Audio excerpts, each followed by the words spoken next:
OK, we're going to go now.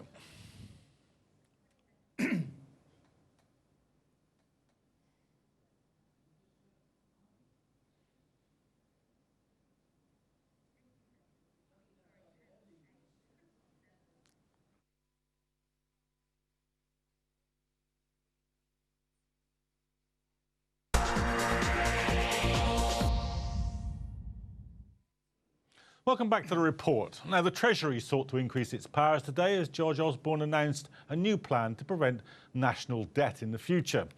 But is this motivated by economic prudence or dogmatic ideology? Our reporter Nafees Mahmud takes a look. Anyone who thinks that Britain can ease up should look across the Channel. Chancellor George Osborne today outlined his plans to prevent future governments from borrowing more than their taxation revenue during periods of economic growth to maintain a budget surplus. In his annual speech at Mansion House this evening, Osborne proposed handing more regulatory power to the Office of Budget Responsibility to keep the country's books balanced. The current government and its ideological supporters argue government income can and should rely more on large businesses investing in the country, turning over large profits and employing more people to bring in more national revenue. But moves to attract large multinational businesses into the country are extremely controversial. The favoured Conservative method for doing so is by reducing corporation tax, which in April this year saw a further reduction of 1% down to 20%. Will this be of benefit to the average person in Britain? I don't think so. I don't think it's good. I think lowering corporation tax is a very good move for businesses, and it will give them the opportunity to take on more employees, which ultimately will lead to more jobs and hopefully more widespread prosperity for the country. I mean, it depends. If you're lowering corporation tax to the wider economy, then perhaps, but if that also means an increase in taxes in other states, perhaps other cuts, then maybe not. In light of Osborne's announcement, the concern is that future governments could be held to ransom by multinational corporations if the Treasury becomes too dependent on them to keep the country financially afloat. Just this week, we heard HSBC saying they may move their HQ to Hong Kong because they would prefer not to pay the UK bank levy, a tax on banks' balance sheets. In order to keep companies in Britain and attract more in, future legislators may feel forced to further reduce corporation tax and loosen regulation, which is already seen by many as too slack and has, for example, allowed for fracking to be given the green light, raising major health and environmental concerns. If large businesses are able to demand lower taxes, the government will of course have to look elsewhere to balance the books, and that would likely mean further cuts to public spending and more pay freezes for public sector workers. Two options that could increase the already wide wealth gap in the United Kingdom, where currently 1% of the population owns over 50% of the wealth, according to ONS statistics. So, is the Chancellor simply peddling the same policy of austerity, but this time under the name of budget surplus? I think a surplus is more about Britain living within its means as opposed to necessarily a drive deliberately for unnecessary public spending cuts. Maintaining a surplus for the sake of maintaining a surplus when it cuts vital services like the NHS or schools or education or other authorities isn't necessarily a great idea. Okay, thank you. The debate between private wealth and public spending sharpened after the economic meltdown of 2008. Today's announcement from the Chancellor has only added fuel to the fire of that debate. What many will be focusing on now is how that fire develops. Will it light the way to economic prosperity for all? Or will it serve to burn the poorest whilst warming the wealthiest? Nafees Mahmud, The Report. Well, joining me on the line to discuss that story is Nick Partington, who's a research associate at the Adam Smith Institute, and here in the studio, Donnachadh McCarthy, author of The Prostitute State. Welcome to the programme, Donnachadh. George Osborne's always said he wanted to cut the budget deficit, to bring down, to balance the budget and all the rest of it. So is this any more than a kind of, statement of desire? It's a bit like, somebody who's trying to diet sticking a note on the fridge door saying, don't eat the cakes, isn't it? It is quite a strange thing to do, to actually pass a law to say that your successors can't actually borrow to invest in infrastructure, when actually in Britain that was a democratic decision taken by the people at a general election. And today's attempt to do that is basically ideological propaganda. However, the thinking behind it is it's economically illiterate. What it's saying is that, for example, it's putting a restriction on the government that I would never put on a company, corporation, or individual household. Can you imagine telling a family, you cannot buy your house, you cannot borrow to buy your house, or tell a company you cannot borrow to invest? And that's what he's saying. He's saying Britain cannot borrow to invest in a more prosperous future. Nick, I mean, isn't this a bit like saying that one of the two dominant schools of political thought in the 20th century, the Keynesian school of thought, is going to be made illegal? I don't think that's the case at all. John Maynard Keynes himself said in the first half of the 20th century that what you should do is borrow to get yourself out of recessions. And while times are good, while tax receipts are high, you should run a surplus to balance that out. And I think that that's a really important part of Keynesian economics. But it's also really worth... Isn't Osborne saying that you can't do it on either side of the boom-bust cycle? No, that's not the case. The law is specifically designed so that it's not outlawing Keynesian economics. You can still borrow when the OBR, the Office for Budget Responsibility, says that times are bad. You are still allowed to borrow money and run counter-cyclical deficits to try and get the UK out of an economic slump. I mean, whether that's effective or not is another question, but I don't think he's outlawing a certain type of economics. I think that that's definitely not what he's doing right here. OK, so is there any chance that this will enhance Britain's economic performance over the longer term or not? If you want to enhance Britain's performance, you have to invest for the future. It is quite an extraordinary statement to say that you cannot. It makes some sense for fiscal probity not to be borrowing hugely for the current budget. But to say you can't borrow for investment is insane. For example, a report came out yesterday stating that if you invest in, for example, cycling infrastructure, national cycling infrastructure, the payback is around £19 to every pound investment. Are we saying that we shouldn't borrow that pound to save £19 in the future? That's not what any corporation will do. But the wider issue here, in my view, is it's a distraction from the real issue. Britain doesn't really have we have a deficit issue, but it's not the expenditure side that's the problem. It's the collection of taxes is the problem. And Osborne, over the last 3-4 years, has imposed huge cuts to taxation for corporations, both in tax havens and in the UK. So, for example, next year, we're going to lose £8 billion of corporate taxes, which actually means, well, that will be balanced by a huge amount of the 12 billion welfare cuts he's proposing.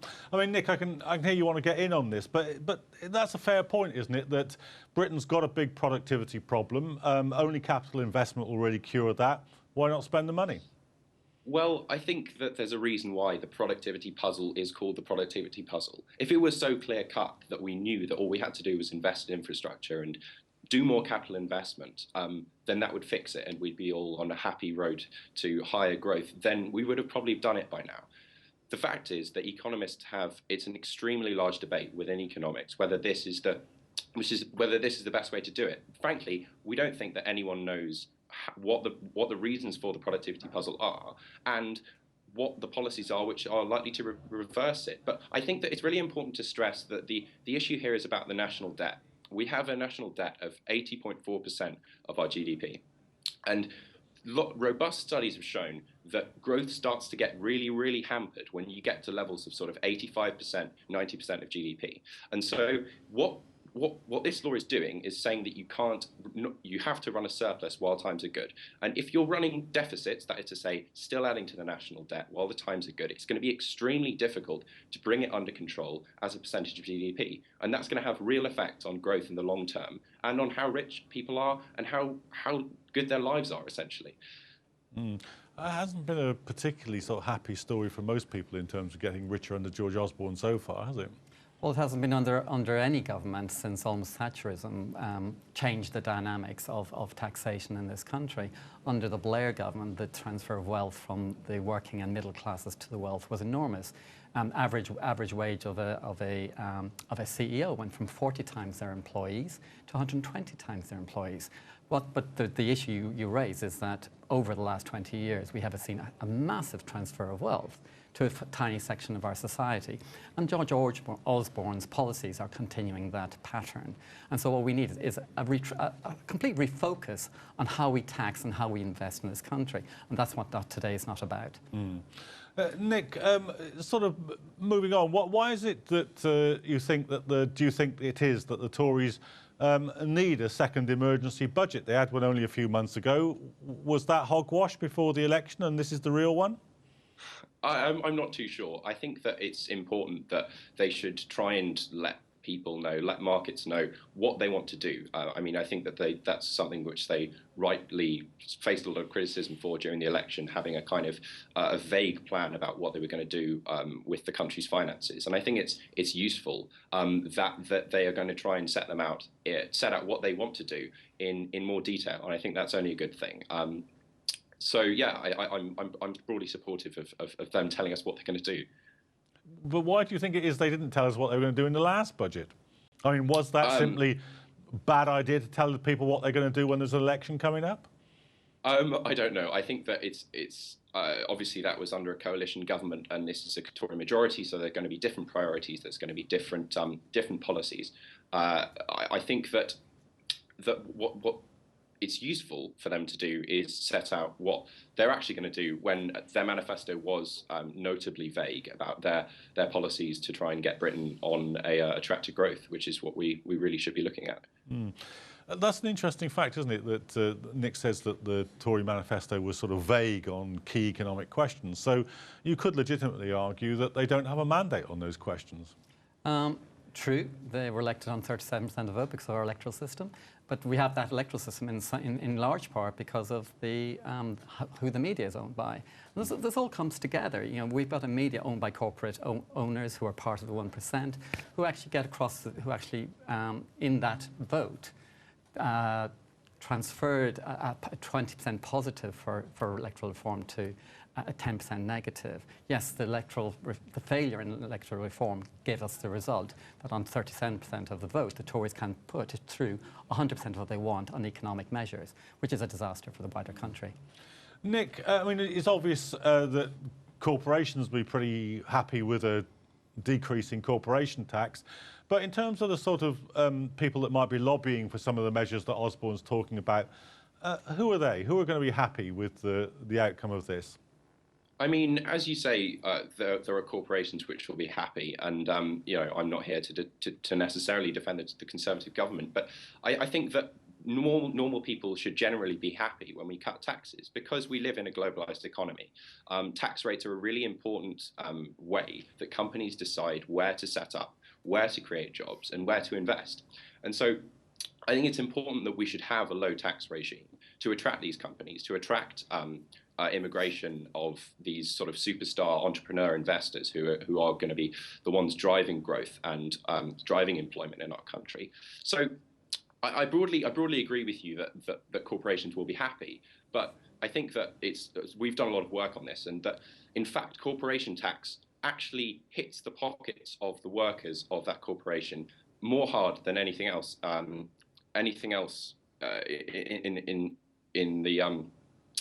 When you look at it. So I think that generally... That's terrific news then. Corporation tax goes down and everybody's in for a pay rise, you reckon? So I think that the research that we've done seems to show that, yes, that when you cut taxes on corporations, that those tax cuts actually go into people's wages. It seems counterintuitive, but the way that the market seems to work is that is the case. So I'm definitely supportive of cuts to corporation tax and of another look at the tax system in general. Donnachadh, what do you say to those magnificent bosses who immediately they get a tax cut or handing it on to their workers? Well, I don't think this is based on any evidence. If you look at the evidence over the last 20 years, we've seen an absolute slashing in corporation taxes. Corporation taxes as a part of the general taxation fund in Britain has gone down from around 11% to around 2.3%. During that 20 years, have we seen a transfer of wealth from the rich to the poor? No, we've seen a transfer of wealth from the poor to the rich. He's talking about trickle-down economics that has been absolutely proven to be false and doesn't deliver what it says on the tin. Trickle-down economics is actually flood up from the poor to the rich. Trickle-down economics is the crumbs come back down from the rich man's table to the poor.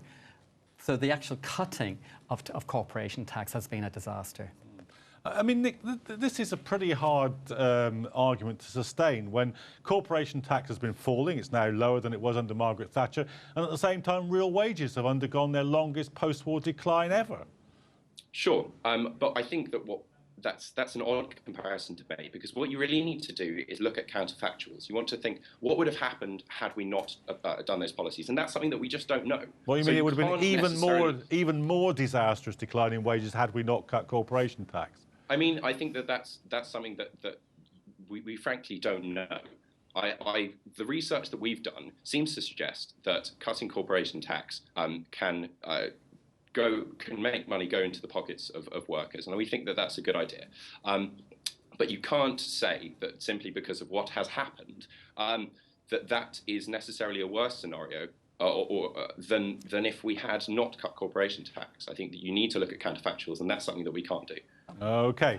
Well, that's an interesting point from an economist. Nick Partington, thanks for joining us, and Donnachadh McCarthy in the studio. I'm sure we'll be returning to that very issue in the future, but we're going to have to leave that discussion now because it's the end of this episode of The Report. I want to thank all my guests on today's programme and to thank you at home for taking the time to watch. You can keep up with us on Twitter by following @IslamChannelCA and by using the hashtag The Report. But for now, we'll leave you with some scenes from India, where a monsoon has caused flooding in the northeastern state of Assam, displacing more than 80,000 people. That's all from us from tonight. So until tomorrow, good night.